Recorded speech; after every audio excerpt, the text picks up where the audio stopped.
तेरा राम तुझे मां कहेगा। आज यही दशा सुरुचि अपना मुंह छुपा रही है। ध्रुव जी ने जाकर के सुरुचि के चरणों में सिर झुका दिया। मां, सुरुचि का सिर नीचे झुक गया शर्म से। लाला, मुझे क्षमा कर दे। मां, कुपुत्रो जायते क्वचिदपि कुमाता न भवति। संसार में पुत्र तो कुपुत्र हो सकता है मां, लेकिन माता कुमाता कभी नहीं हो सकती। अगर तूने मुझे पिता की गोद से नीचे न फेंका होता तो आज मुझे परमात्मा की गोद नहीं मिलती। ये तो तेरी कृपा है।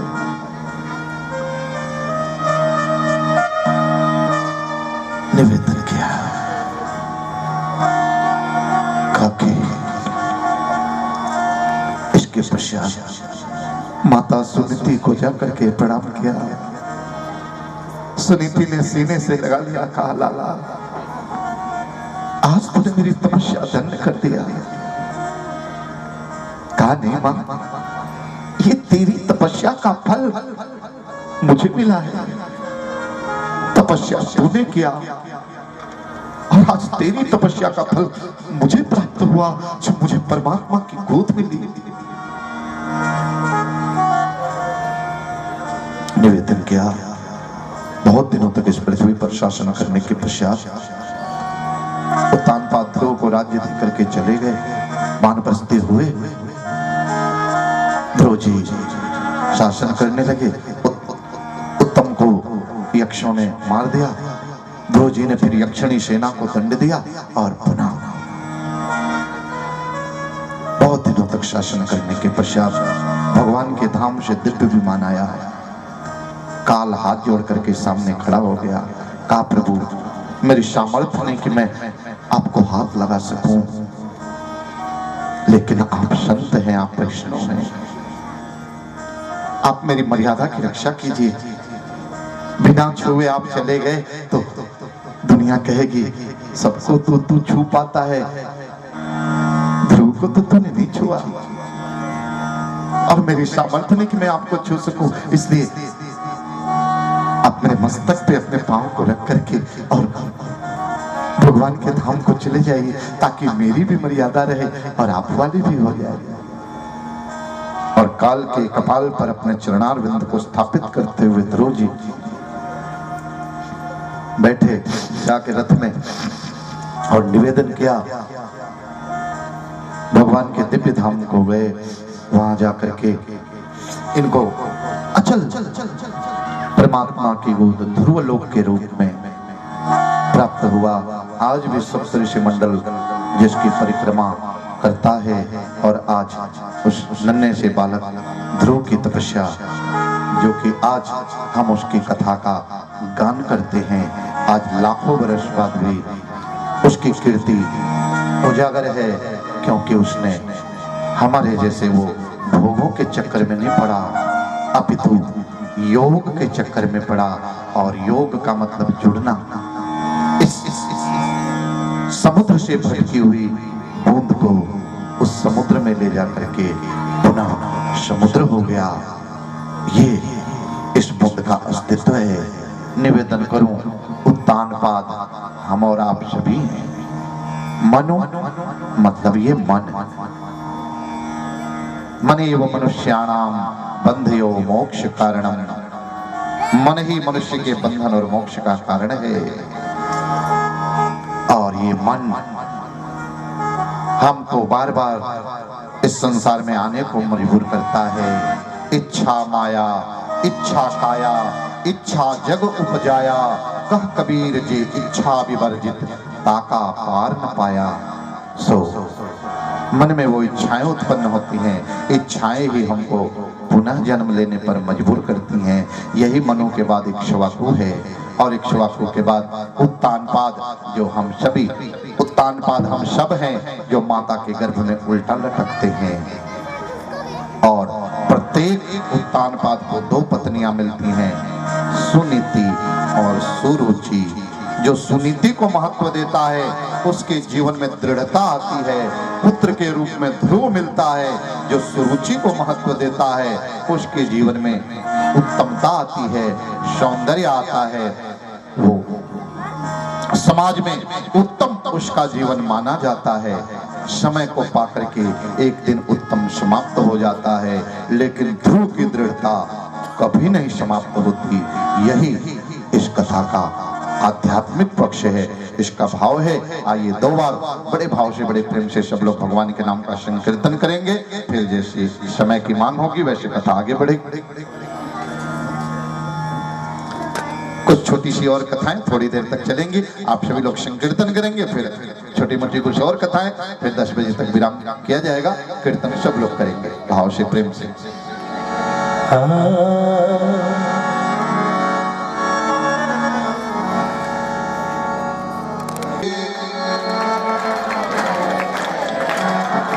श्री राम जय राम जय जय राम श्री।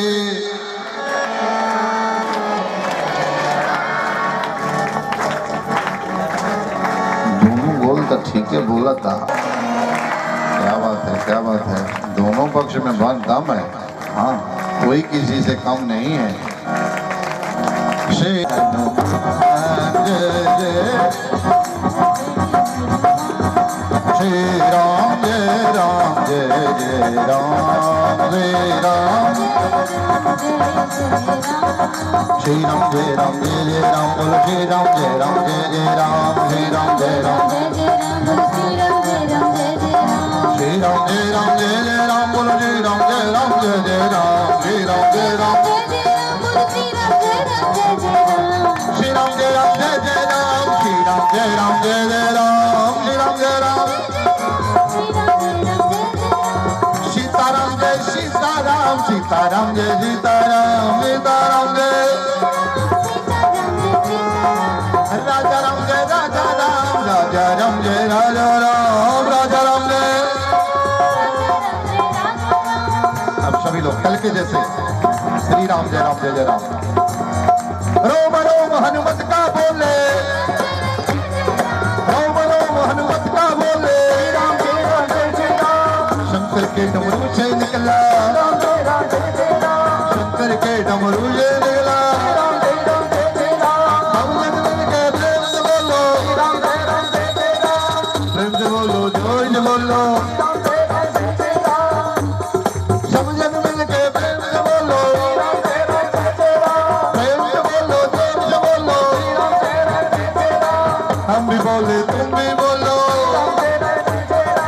हम भी बोले तुम भी बोलो।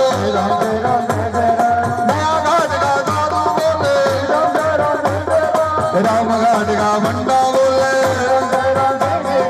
अवधपुरी के गली गली में संतों की धारा भी बोले। सब जन मिल के प्रेम से बोलो, प्रेम से बोलो, जोर से बोलो, फिर हंस के बोलो, कस के बोलो, फिर से बोलो, फिर से बोलो। हम भी बोले तुम भी बोलो, कनक भवन हनुमान गढ़ी से, राम धूम योगी किला से। श्री राम जय राम जय जय राम श्री राम जय राम जय जय विघ्नहरण हनुमान जय जय विघ्नहरण हनुमान। आप लोग थोड़ी देर तक धैर्य और बनाएंगे। टूटी खाट यहाँ मिले वो पटा। आइए चर्चा किया जाए ध्रुव लोक जाने के पश्चात। आगे चर्चा आती है इसमें महाराज अंगद और बेन की। बेन बड़ा दुराचारी राजा हुआ, उसके दुराचार से परेशान होकर के संतों ने प्रजा को प्रेरित किया और प्रजा ने बेन का वध कर दिया। बेन के कंधे के मंथन से पृथु को प्रकट किया गया और पृथु ने तपस्या करके और जो है इस पृथ्वी को प्रकट किया। पृथ्वी नहीं मान रही थी, इसको दंड देने के उद्यत हुए, पृथ्वी को दंड देने के लिए चले, इसलिए उनका नाम पृथु पड़ा। पृथ्वी से सारे ऐश्वर्य का दोहन किया। अंत में सनत कुमारों से सत्संग करके और ये अपने जो है पृथु चले गए भगवान के धाम को। इसके पश्चात इसी संदर्भ में चर्चा आती है, भगवान शिव दक्ष के मनोमालिन्य की, जिसमें भगवान शिव और दक्ष का मनोमालिन्य, एक बार दक्ष को प्रजापति बनाया गया। दक्ष सभा में आए तो सभी लोग उठ करके खड़े हो गए, भगवान शिव बैठे रह गए। दक्ष को ये बात अवमानना लगी, इसलिए उन्होंने शिव को भला बुरा कहा, शिव को श्राप दे दिया। कहा आज के बाद तुमको कोई यज्ञ में अपना भाग नहीं देगा, सारे देवताओं को यज्ञ में भाग दिया जाएगा लेकिन तुमको नहीं दिया जाएगा। तब से रुद्र यज्ञ का भी भाग शिव का नहीं होता है। यज्ञ की बची हुई सामग्री रुद्र की होती है। दक्ष ने श्राप दे दिया, नंदी ने भी श्राप दे दिया दक्ष को, घबराओ नहीं, एक दिन ये तुम्हारा सिर काट दिया जाएगा और बकरे का सिर लेके में करके घूमोगे, बहुत अहंकार है तुमको। दक्ष ने पुनः श्राप दिया, कहा समाज में पाखंडियों के रूप में जाने जाओगे। भगवान शिव लेकर के चल पड़े, अपने गणों को एक शब्द नहीं बोला, क्योंकि जानते हैं ऐसे ऐसे दक्ष कितने आए और चले गए, लेकिन ये तो ऐसे के वैसे पड़े, इनको क्या लेना देना। दक्ष ने श्राप दिया कि वरदान दिया, इनको श्राप और वरदान से मतलब क्या है। दुनिया को किसको श्राप और वरदान, कितने लोगों को ये ना दे दे। कृपा से ये संसार जो है एक बार अगर दृष्टि खुल जाए तो संसार प्रलय को प्राप्त हो। संहार के देवता हैं लेकिन शांत चित्त पड़े रहते हैं, बिल्कुल निर्मल, अपना भांग खा करके और जो है निर्मल पड़े। अच्छा एक बात देख लो, कितने सीधे साधे देवता हैं। हम लोगों को भांग खाना होता है तो भगवान विष्णु का नाम नहीं लेते हैं, जय जय विष्णु भांग खा लिया, नहीं। कुछ भी अच्छा कुछ भी करना हो तो भगवान शिव सब पचा देते हैं। गांजा पियो तो कहे जय जय बम भोले, भोले का प्रसाद है, तू फूंक मार लो, हम मार लिया। भांग खाना हो, भोले का प्रसाद है, गोला खा लो, तो भी खा लिया। तो ये भोले का प्रसाद। अच्छा जो भी को बेचारे को बदनाम, खाते भांग अपने हैं, गांजा अपने पीते हैं, आप भोले बाबा को बदनाम। अरे हम शंकर जी के न भगत हैं। अच्छा अच्छा कोई बात नहीं। निवेदन किया, अरे हमसे भंगिया न पिसाइए गणेश के पापा। अब बताओ आज के लोग कहता माई को बना मारा थपड़ा मुंह में लाल हो जाए, मम्मी को इतना लोग पढ़ल लिखल आखिल बा, इतना अंग्रेजी। अरे गांव में जेकर अंगूठा छाप बा वो अपन माई को अपन ऊंचे लागल।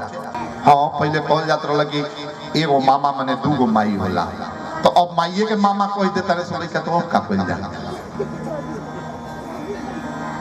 हाँ तो मम्मी मम्मी खत्म बोले मम्मा होला। अच्छा तो अब हमनी के गानों लिखे वाला लोग देखी बड़ा गजब गजब लिखे ला लोग, का लिखे दी लोग कहे के पता नहीं। देखी राजेश्वर दुबे जी आई रही गईनी की बानी, बड़ा सुंदर कवि वहाँ के हैं, मैंने वहाँ के। अन्यथा आज के कवि लोग का लिखा था कुछ नहीं, कुछ समझे में नहीं आया। देखी भगवान शंकर कैलाश पर रहे, कैलाश पर होला का खाली बर्फ पड़ेला, खाली बर्फ रहेला ठंडा, आई लोग का लिखे दी।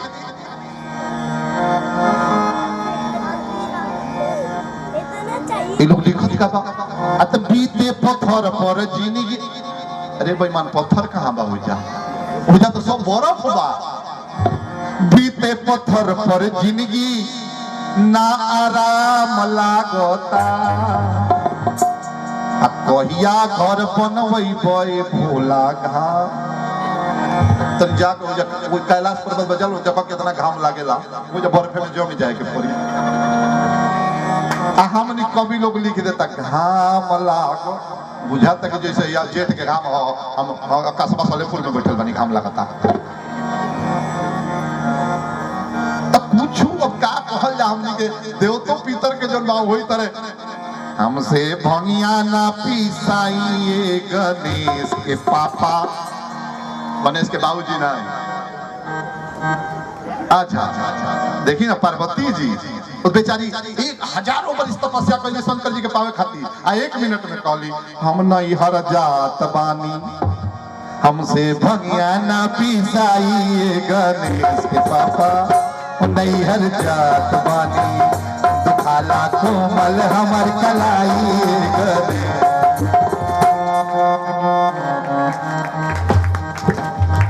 भंगिया धतुरवा राउल हमसे ना पिसाई, भंगिया धतुरवा राउल हमसे ना पिसाई, बसहा के डोरी धके झूमल न जाई, बसहा के डोरी धके लइका दूधू गोबा,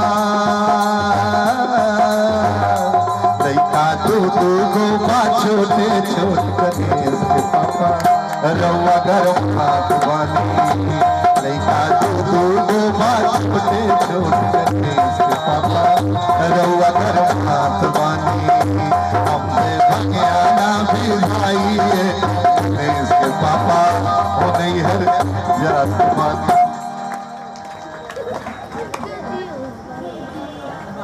निवेदन किया, आई थोड़ी देर आपको कथा की तरफ लेके चलते हैं। निवेदन किया, कहा कि भगवान शिव बेचारे सीधे साधे भोले भाले भूत भावन, कोई भी कुछ भी कह दे, कितने सीधे साधे हैं, कितने सीधे हैं तो पूछो ही मत कि कितने सीधे हैं, कितने सीधे हैं। एक आदमी गया उनको लोटा भर जल चढ़ाने, तो लोटा भर जल चढ़ाने गया तो पहले के राजा महाराजा चांदी का सोने का घंटा बांधते थे, तो गया तो देखा कि तो सोना के घंटा बांधल बा। शिवरात्रि का टाइम था, आ जाके अपना जल वल चढ़ा दिया, धीरे से उसी में लुका गया, छुप गया, उसी में छुप गया। जब देखा सब लोग चले गए, ऐसे ऐसे उछल के घंटा पकड़ने लगे।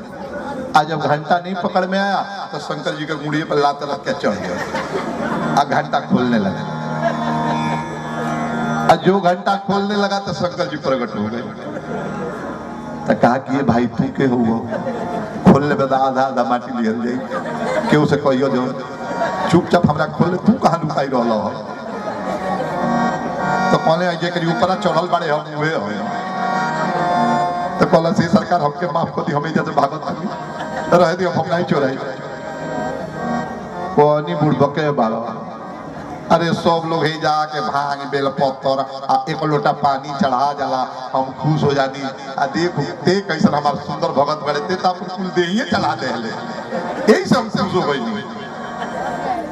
बताओ बताओ तो के का दे दी, कॉलेज की कोनो में हमरा के जैसे निकाल ली, कोनो तरह निकाल दी, हम भाग जाए बस इतने करी ना, पुलिस पकड़ी तो बड़ी बात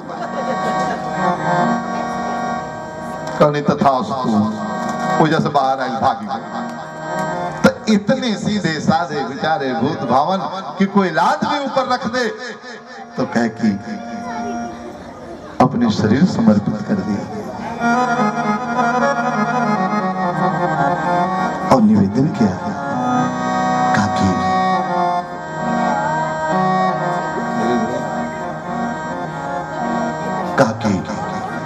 भगवान भूत भावन